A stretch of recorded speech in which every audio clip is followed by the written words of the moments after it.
ABC, DFWC, let's all be humbled by Stephen Fry. Genius is on QI, Davis is on QI. QI! What's up everyone, I'm Adam from FWCI and today I will be reacting to QI Excel Series 12 Episode 3, Literature. So we're getting pretty late into the game at this point. Victoria Coren Mitchell is in this episode. Lloyd Langford is in this episode. This is quite a long time before he was on the Traitors UK Series 2. And of course we've got Curly Brown and Stephen Fry and somebody else. If you want a full-length version of this reaction, go to patreon.com/FWCI. Make sure you subscribe here on YouTube as well because there will be more QI coming up in the future. I can't wait till we get to like the Acaster years. That's gonna be a fun one. I really need to watch Acaster's first ever QI appearance. That is gonna be one for the ages. And if you are enjoying these reactions, go check out my playlist. I've watched a whole bunch of UK stuff on the channel over the last few years, and I don't see it slowing down anytime soon. I'm loving it. I can't wait to watch Alma's Not Normal. I can't wait to get to Man Down, David Mitchell's Outsiders. I got more Super Hands to watch on Peep Show. There's still tons of content, so if you like that, subscribe, support the channel, and I will continue to bring it. This is QI, Series 12, Episode 3. Literature. Alright, I got this. Germs, flower, cow, phone box, Da Vinci, tiger, magnifying glass, baby, drugs, naked, Jesus, shut. The globe, ice, Gandhi, green, Liberty Frog, pigeon, time, baby, Russia, Ireland, Shakespeare. I'll take my ARIA award on the way out, thanks. Lurking in my labyrinth are the loquacious Jack Whitehall. Ah, this guy. Okay. I've heard his name. Is this the guy who got triggered by Mr. Blobby? Or he was loving Mr. He did a big fat quiz with Mr. Blobby and people are saying it was the best. Is that him? Because I keep hearing this guy's name. Honestly, I thought he was an old man. Lloyd Langford. Lloyd! The learned Victoria. That haircut is a choice. And it was a bad one. Victoria Coren Mitchell. Hello, VCM. I reckon he was filming for the last 3 months and had to dye his hair, and it's just starting to grow back through. I see your grayness there, Davies. Curly Brown, my ass. I wandered lonely as a cloud. Okay. Vales and hills. Right. Saw a crowd. She knew those words. But that's good though, isn't it? He loves Arsenal. At least it wasn't Manchester United. Maybe we wouldn't even have an episode. And Victoria Coren Mitchell would file that information away for later. Dear. Let's start with a nice easy one. Oh my god, I just realized that's a Taskmaster season combination right here. Victoria Coren Mitchell and Alan Davies. Have you read 1984? Hands up if you read 1984. No, have not. That's pretty good. How many? Yeah. At least a quarter of the people who claim to have read 1984 are lying. So I'm afraid we have to take points away from you. Yeah.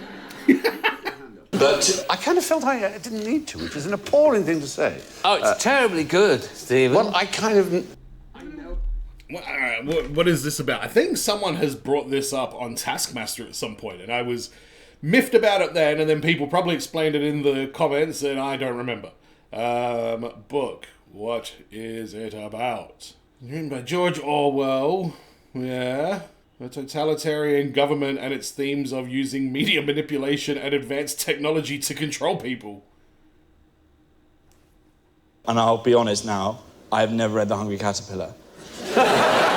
It's fine, bro. And I get too emotional. I'm like, he's gonna die. He's overfed himself. I can't do it, and I stop. So I just pretend that I've read it. No, it becomes a butterfly. Is he Kaiser? But I didn't think Harry Potter is worth reading. It is so expertly narrated on the audiobook. Ask us. With you narrating them, everything in my life is narrated by Stephen Fry. But I'll put my hand in the air. I had a sexual thought about Camilla Parker Bowles. It didn't seem weird because Stephen was saying it to me. Oh, That's even weirder, bro. Animal Farm. Animal Farm. And that was published during the war, and that was rather difficult. And do you know... Not familiar with this man's work. Well, there we are. It The really is. second best animal-based piece of literature. The first being... Hungry Caterpillar. The answer is something to do with the lavatory. Then you wave and you spend your penny. Okay, got it. Here's a lovely list of Victorian slang. What do these L words mean? Lollygagging is like procrastinating or loitering or like going behind. Learning shover, I don't know, like a strict teacher. Last shake of the bag, that's last drinks. Leg maniac. Leg maniac? Someone with a leg fetish? Quentin Tarantino. Land O'Scott's... I'm going to say it's too obvious that that means Scotland. So somewhere other than Scotland, lemon squash party, I don't know, fucking high tea, and Lando cakes. Oh, cheesecake shop. Let's go. Lollygagging. Yeah. That's when you squeeze too hard at the bottom of your calippo.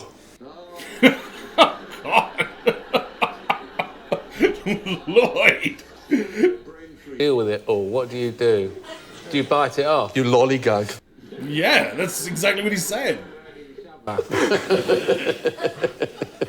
That's a very odd thing to see. You do that again.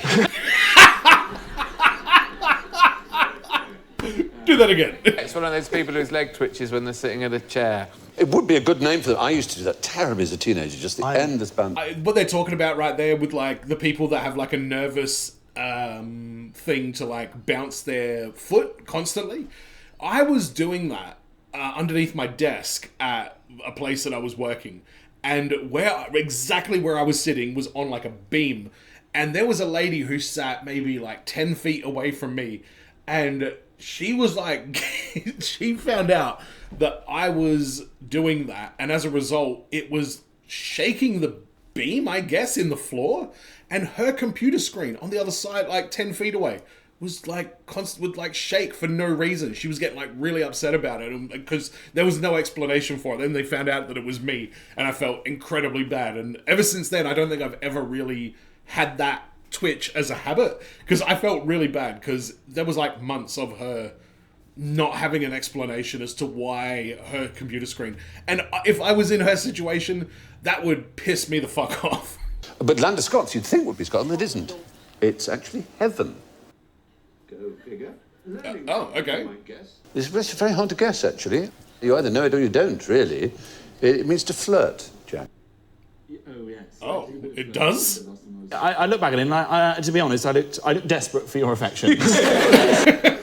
I didn't see that episode. Carrot and a little bit of stick. Very good. Because last time I showed you too much of my carrot. Should I go back and watch this? It's lavatorial. I'm looking at Last Shake of the Bag and Lemon Squash Party. And I'm thinking, I really hope not. I agree. A rather dull movement to many of us, perhaps. High tea, high tea. All-male party where only lemon squash was served. Oh, it's that simple. God. I mean, we've all had a lemon squash party. Your youngest child? This is the last shake of the bag. Oh, God. That's horrible. Covered, and it's just really an eccentric dancer, rather frenzied dancer. Oh, okay, good. Yeah. I was right with Flatley then. Yes, you were, basically. Without mincing words, what is this? I have to be rather like us, the family. It's going to come into view. Ah, yes. Nah, come on. That can't be it. Is it a bidet? Bidet, yeah. Bomb. Water closet. We've had lavatory, toilet, water closet, Shitter. A water closet just means a cupboard with water in it, running water. Although, to be fair, there are all sorts of words for which there's nothing that isn't a euphemism. I mean... Yeah, I agree. What suggestions do you have for the last line of this limerick? Let's go. There was an old person of Chile whose conduct was painful and silly. He sat on the stairs eating apples and pears and smeared with a little bit of cheese Philly. No, it's Philly cheese. Fuck. Cream Philly? I'm not going to say Willy because that's too obvious. Oh my God, it's obvious. He sat on the stairs eating apples and pears hanging out with my cat Tilly. Perfect. Tilly, you're famous. Where are you at? Firing pips out of his willy. Firing firing pips out of his willy, come on. I mean, it makes sense. Scientifically speaking. It certainly wasn't improved upon by the author of that limerick, who... Okay, alright, that's interesting. I know Paul McCartney uses that method for a lot of his songs. You gotta start the verse with a line that ends with the same line. I believe that's a thing. I actually kind of like that method. all agree that Alan's version is a lot better. That I do. Firing pips out the willy is a lot funnier than Yes! And there are other versions of his. They're all... It's not painful and silly, is it, to be imprudent? No. Painful and silly to put the pips in your willy. Oh, it certainly is. I think we're all with you, Alan. He's out on the stairs eating the apples and pears. Yeah. Firing splinters out of his willy. So it's Chile. Chile. Which doesn't rhyme with silly. Well, unless you say Chile. Well, anyway, there are other versions you might be able to finish. There was an old man with a gong who... Jesus Christ. An old man with a gong who bumped at it all day long. I don't know what that even means. But they called out, "Oh law, you're a horrid old bore," and they buried him west of Dandenong. And they buried him west of Goolagong. Until he whipped out a bong, maybe? You silly old man with a gong. Basically, yeah. This guy's shit. You see his original... These are like So Lil they Wayne smashed that old man with a gong. They smashed him with the gong? Yeah. Alan... Why did they do that? It's a greater crime than to hit the gong, regardless of whether he does it all day or not. Also, move away, go out of earshot when you can't hear the gong. No excuse Your for stalking. outrage is commendable. Well, let's try another one. There was a young lady of... Oh, for fuck's sake. There was a young lady of Poole whose soup was excessively cool, so she brought it to boil, but by the aid of some oil, and shot some pips out of her willy. There you go, done. They got the soup up to boiling point, they poured it over her. Because you know how violent they are in the world of... The brilliant last line was that ingenious young lady of Poole. It's not ingenious because No. adding oil. German guys are regular, and they said, "What's that German name?" And he said, "Jobs." And they said, "What's it mean?" And he said, "Flower Valley." Yeah. Sorry. Yeah. Sorry. And even his own wife thought he'd said Willie. And then she was saying, "Flower Willie," I thought he said Flower Willie, and really laughing, and he just wasn't laughing at all. He smiled about it. He's heard it many times. So well, don't say what is the matter with me then. I torn for this shit. And he annotated his edition of Edward Lear. Who do you think I'm thinking of? Do you know who collected? Bob Monkhouse. No, but that generation. Really? Somebody took these poems and then added a bunch of better lines? Whose verses were boring and drear. His last lines were worse, just the same as the first, so I've tried to improve on them here. Forgive Edward Lear, I used to know him better. And what was his first and greatest achievement? You invent the fucking horse-drawn cart or something? Ornithology. Do you know, Birds. funnily enough... Bird painting. Yes. Ornithological painter. I think he got a lot better as he went from left to right. He started with a parrot and he's ended with a parrot. Oh my god, really? Good point. Back in the limerick game, and it's all you back in the painting game as well. Open your eyes! The house just heard one of the limericks. Yeah. Well, I mean, he was useful. quite accurate. The second. Comic ones too. The second from the left, I think he started off doing a dolphin. He kind of has, yeah. Built a house in the second place that was identical to the house he'd come from, so the cat would feel at home. Aw, that's incredibly nice. The cat sat on the mat, it was fat. The cat.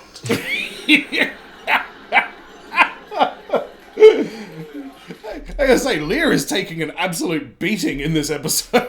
So Lear's... Genuinely, though, it sounds like he was sort of a lunatic for symmetry. Yes. All he needed was to live in. Yeah, I agree.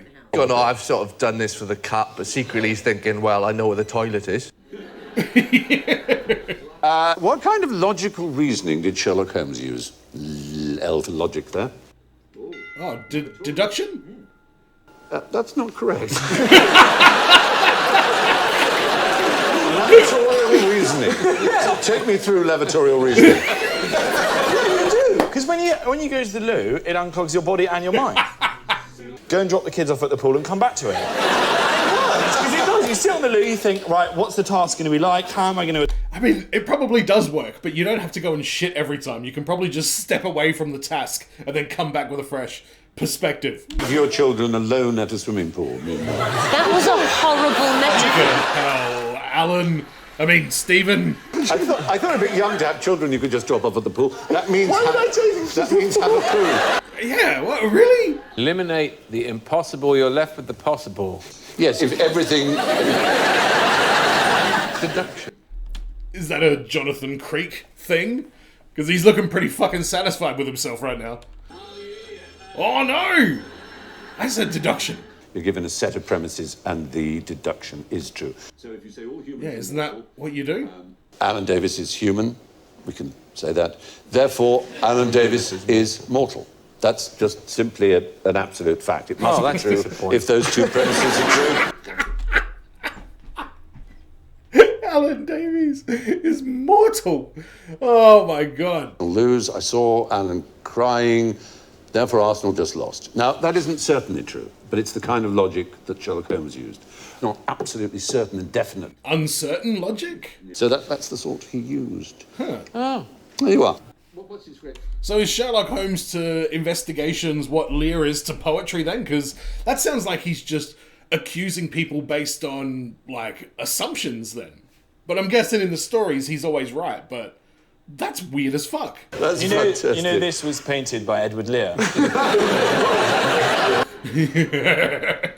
Now to the universal language of laughter. Who likes clowns? UKIP supporters. Alright, some people get real funny around clowns. I don't care. It's just a guy and a thing. With that being said, I do not know the full story of John Wayne Gacy, so we'll see. They also have a lot of white faces.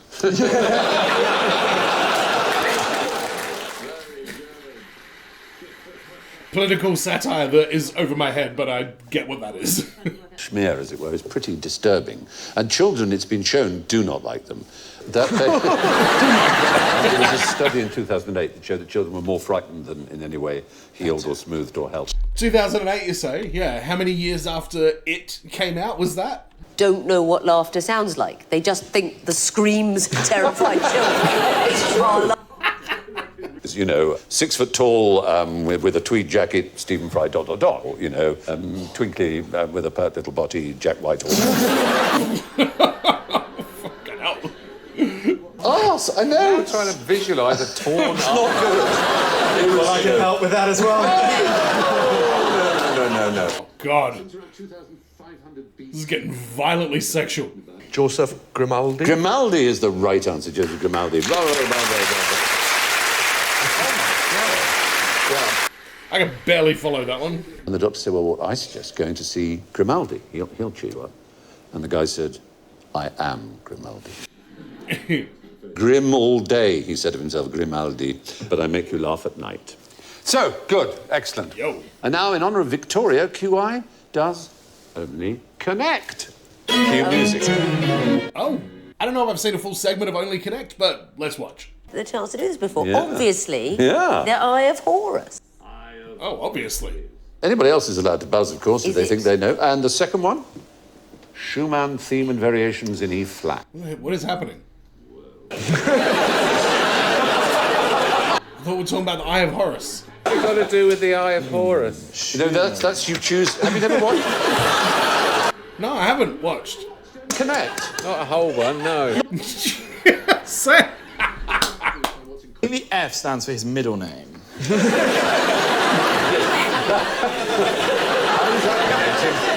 I'm just taking notes, and then I will abduct once I've got them. Oh, that's very good. Stephen in my head. Is Schumann a composer? Thank you. Fewer points, but this might help. Alcoholics Anonymous on the 12 steps. They're all alcoholics? As is the Eye of Horus? What the fuck? People that only have letters as surnames. You can see why I never got to the end of this show. Struggle for the buzzer. They all had Ghost Traitors! Yes! All right, well done, Jack. And Inner Stephen. He is good. Whoa! Jesus Christ! He wore a shirt that he could specifically do that with, and I respect it. You've made a happy man feel very old. And then you got it, Jack. So, It's a great read. And your audiobook of it was fantastic. well, thank you very much. So the Eye of Horus has a Ghost Rider? Do we go back to that at any point? But Bill Wilson claimed that he was spoken to by a spirit, a ghost, who told him what the 12 steps were. Oh, really? Katie Bryce's second novel, Crystal, outsold all 7 Booker Prize nominees that year. It wasn't nominated for the Booker Prize. It wasn't actually nominated itself, though. Oh, wow. Katie says what she wants the story to be like, and they just put it into book words.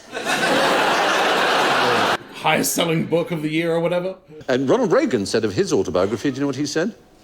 He looked forward to reading it. Yes, I hear it's a terrific book. I look forward to reading it. Absolutely right.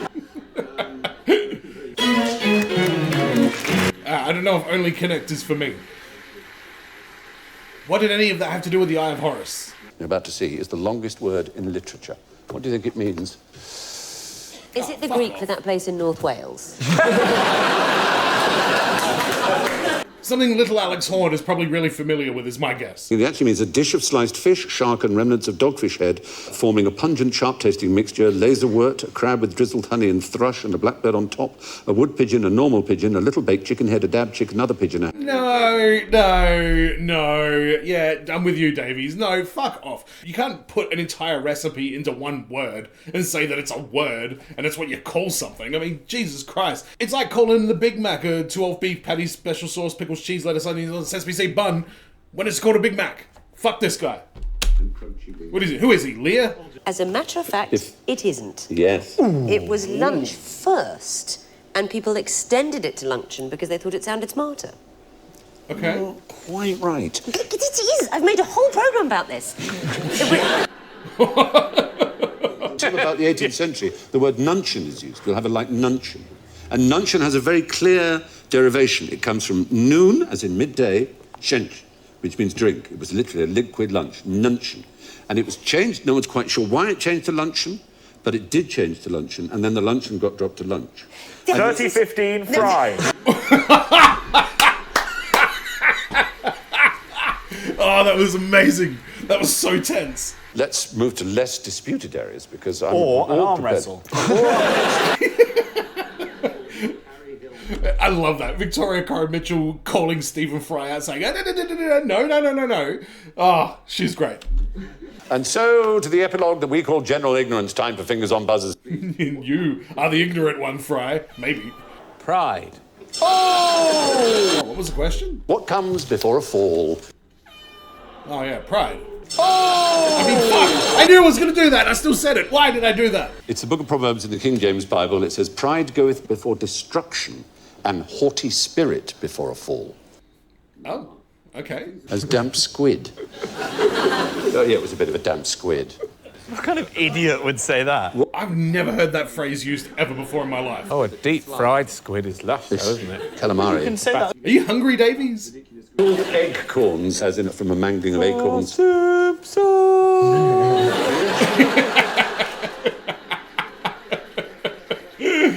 Cut to the cheese. Cut to the cheese? Which is a sort of mix between sopping wet and soaking wet, I think. Soaping wet. I was soaping wet. That sounds filthy. Yeah. Getting your nipples in a twist. Oh, Kath and Kim, they have a lot of these. They're always Yeah. saying things wrong. Yeah. When she's hungry, she goes, I'm absolutely ravishing him.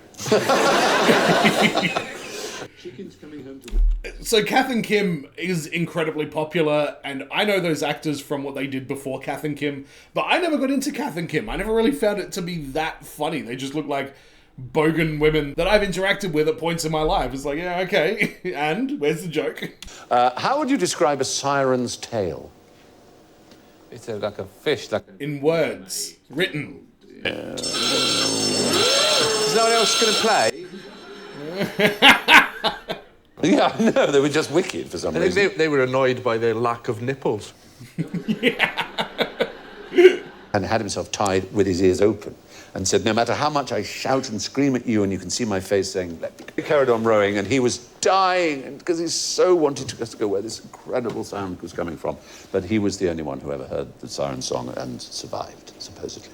Yo, that's pretty crazy. Not very true, probably, but it's still charming.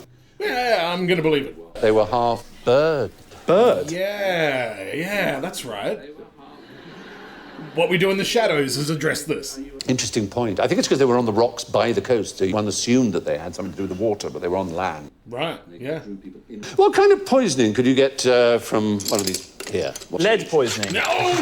Whoa!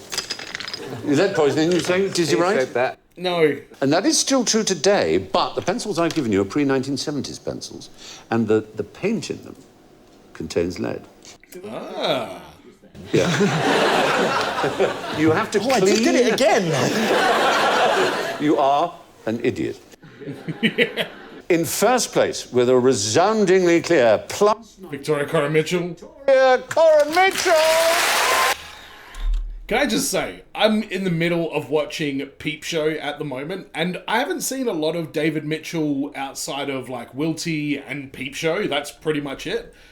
And Victoria Coren Mitchell looks absolutely incredible in this, and I can't help but have this screaming thought in my head that she is so insanely out of his league. I know that I don't know anything about the man, and I'm sure he's perfectly nice, and I'm sure they deserve each other and everything's fine. But I've just got Mark Corrigan in my head. It's just like, how? How did this happen? Very impressive. -2.5. It's the audience! Well done, audience. -10, Lloyd Langford! Good work, Lloyd. Ah. Get a haircut, though. That is a bad situation up there. And Jack was very funny. With the last words of French grammarian Dominique Bourg, I am about to, or I am going to, die. Either expression is used. Thank you, and good night. Jesus Christ. If that thing was I'm about to or I'm going to sneeze, then that would have been incredibly unsettling. Oh, with Bantermeisters? Okay, that's what they call them now. Wow. Alright, that was a fun episode. Victoria's great on here. I loved that bit where she disagreed with fucking Stephen. I keep getting Alan Davies and Stephen Fry mixed up, like, at every friggin' turn. Love the interaction with her and Stephen. I enjoyed Lloyd Langford on here. He looked a little bit nervous and his hair was absolutely dreadful. Jack Whitehall, that was a lot of fun, and it really makes me want to go and watch that Jack Whitehall Mr. Blobby video. His energy was great, but I think he might have the tendency to like get a little bit too excitable at times. He seems very like just excitable, but I think his jokes were on point in this episode. I thought he was very entertaining. And there was some great banter between Alan and Stephen through this episode as well. They seem to have like really good chemistry in this episode. And I'm only watching one from each season, so I'm sure this is very standard at this point. But in this episode in particular, I just noticed that they seem to really get along well. I hope you enjoyed this reaction. Let me know in the comments what your thoughts are. Don't forget to subscribe if you haven't already. And if you do want a full-length version of my QI reactions, go to patreon.com/FWCI. And as always, everyone, be well, stay safe, look after your friends, ta-ta, and farewell.